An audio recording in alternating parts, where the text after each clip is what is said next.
Hello to all of you. Myself, Dr. Ketan Shah, Associate Professor, New LJ Commerce College, and I am teaching you the paper of International Economics and Public Finance, Part 1, Semester 3, Gujarat University. Today, we are going to conclude the basics of exchange rate economics. Just to remind you, we have covered the meaning of the word exchange rate, the concepts of appreciation, depreciation, revaluation, devaluation. After that, we took up in detail the advantages and disadvantages of fixed exchange rate system. In my last video, we have seen the advantages of flexible or fluctuating exchange rate system. Today, we are going to discuss various disadvantages or demerits of flexible exchange rate system. To start with, if the exchange rates fluctuate every now and then, it is but natural that the price of imported and exported commodities also would change with every change in the exchange rate. This will have the impact of changes in the prices of domestic goods, and at times this has the potential to disrupt domestic economic stability. For example, we in a very big way depend on import of so-called high-value technological goods. If exchange rate depreciates, we have to pay a higher price in terms of rupees to purchase those machines. Now those machines are an essential ingredient in the production chain. So whatever is produced using those machines, the prices will go up. Two things can happen.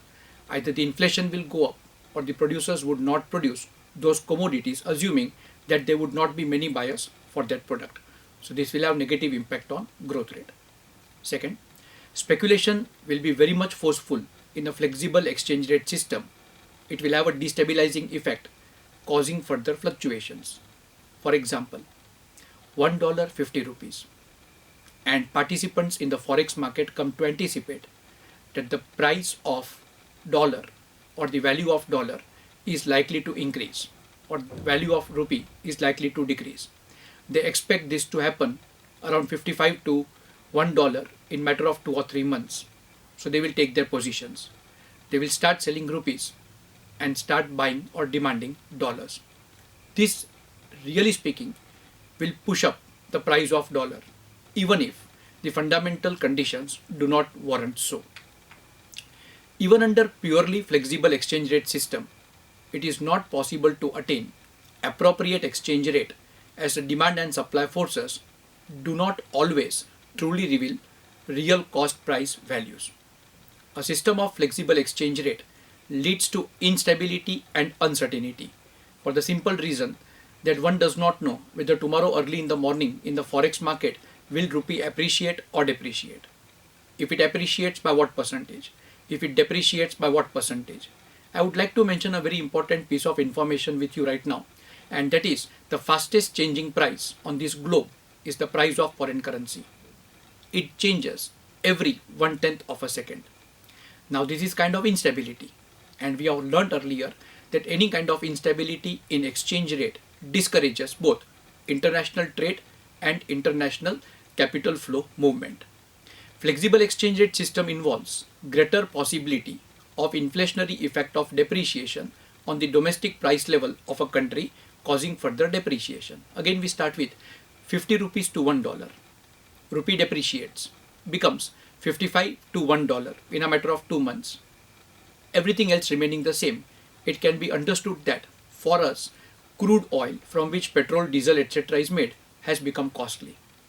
Now petrol and diesel are important ingredients in production chain. So after some days, everything will become costly. When you try to investigate why has the price of milk increased or why has the price of grocery increased, you will get the answer simply because the price of dollar went up or because rupee depreciated. So after a month or so, consumer price index, wholesale price index will start rising. When it starts rising, demand for our imports by the foreigners will further go down.